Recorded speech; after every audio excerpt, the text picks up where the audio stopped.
When you think of Florence, you probably think of the Renaissance, Caravaggio, Leonardo da Vinci, Botticelli, a lot of moms and their babies that are looking at you weirdly while ending a little bird with their sausage fingers. Let's not forget the sugar family of the town, the Medici, the millionaires that liked art, unlike our contemporary big-scale tech scammers. Well, you'd be right to think of these things when you think of Florence, but I'm not going to focus on that. I have something more hairy in mind, and I'm not talking about me. There is a very strong presence of sad lions in this town.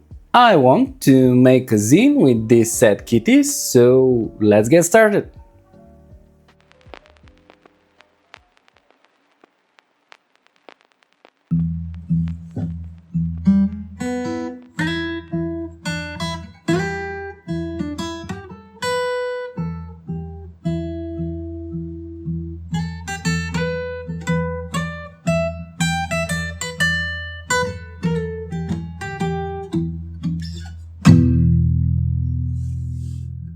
Everything started with a joke.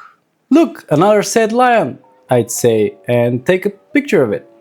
As I kept doing this, I decided at some point that I wanted to put all these pictures in one place and not in a folder that has no name and will be forever forgotten. A better way to doing this is making a small zine. For some reason, I had it in my head that I would like it to be in a square format. A staple that could bind everything together, and this could be a little memory of the great trip we had with Kraska. I made so many pictures on that trip, it took me some time to find the big sad cats. But once I found them, I had to decide how to present them in the format that I chose. Check out the photos.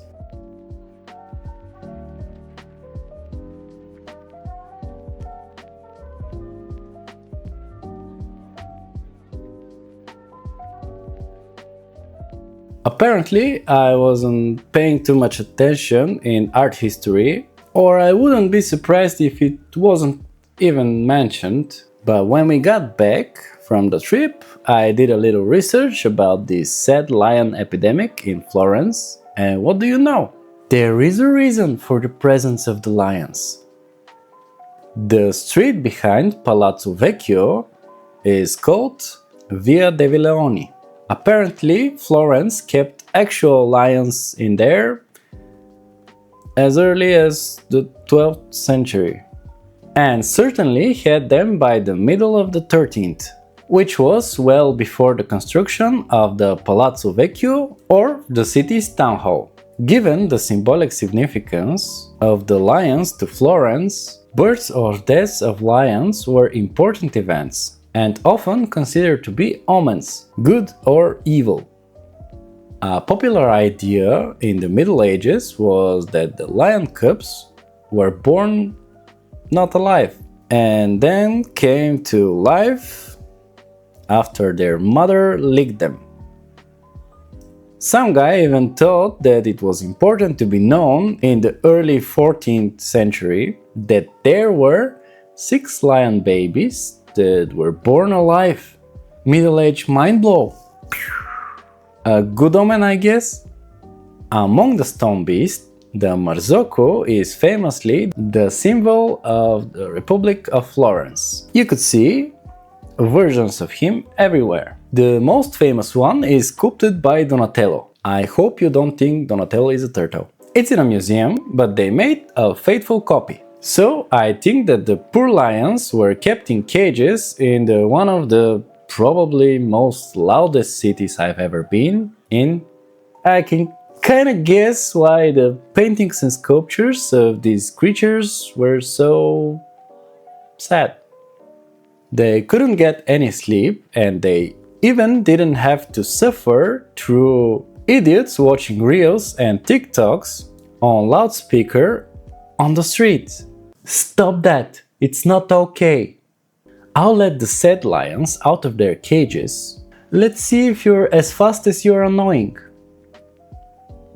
So, once I got everything printed and stapled, I wanted to put some text, but not much, like a title and some graphic elements. And I thought it would be fun to give all the lions their names. They might be a bit Italian and maybe they tell a story. Who knows? Figure it out.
Maybe you would like to see a flip through of the zine.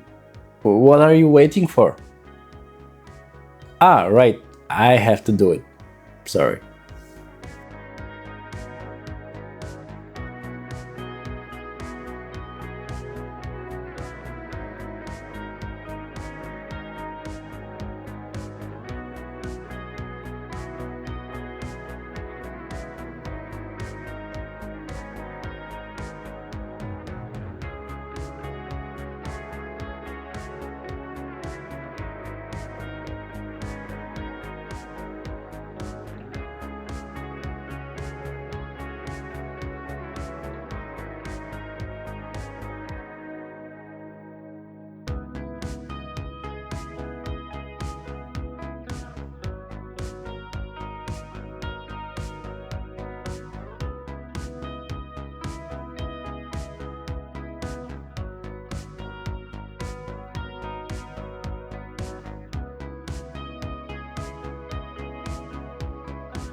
It's nice to travel, you get to see new things, make new memories. Having the greatest companion sure helps for the whole experience as well. I really enjoyed making this physical thing with a silly memory from an awesome trip.